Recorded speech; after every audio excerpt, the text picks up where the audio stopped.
It's James Haralson coming to you from Tiger Stadium. LSU hanging on to a 20-14 lead over Eastern Michigan. Needless to say, the crowd around here is pretty shocked to see this game, which was expected to be a blowout on LSU's side. Obviously, we were all looking at Leonard Fournette, expecting him to be close to breaking the rushing record of 250.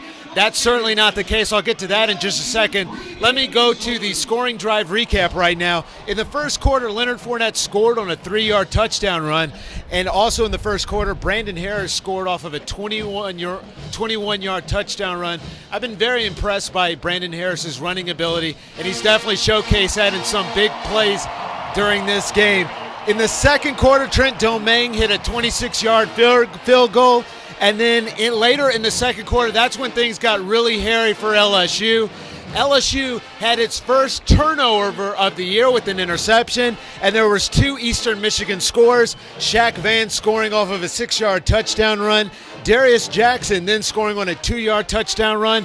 LSU also had some opportunities deep in the red zone. Traven Terrell dropping a big pass surely would have ended in a touchdown for LSU. Instead, they have to settle for a field goal. Trent Domingue with a 45-yard field goal to end the half. As far as statistics go, we mentioned Leonard Fournette. He has 14 attempts, 93 yards, and 1 touchdown. Brandon Harris, 4 for 13, 80 yards, and that interception that I mentioned there earlier. Now, before the game, I talked about 2 key areas that I was really hoping that LSU would improve on. The first was the penalties. If you remember, last week, 14 penalties. You just can't have that sort of success in the SEC when you have that many penalties.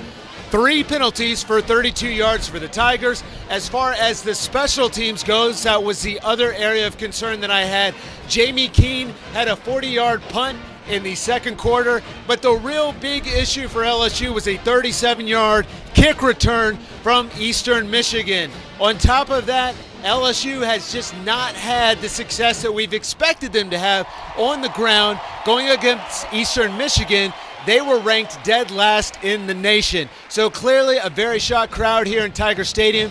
Be sure to catch our updates throughout the game and after the game for our post-game recap. I'm James Haralson coming to you from Tiger Stadium.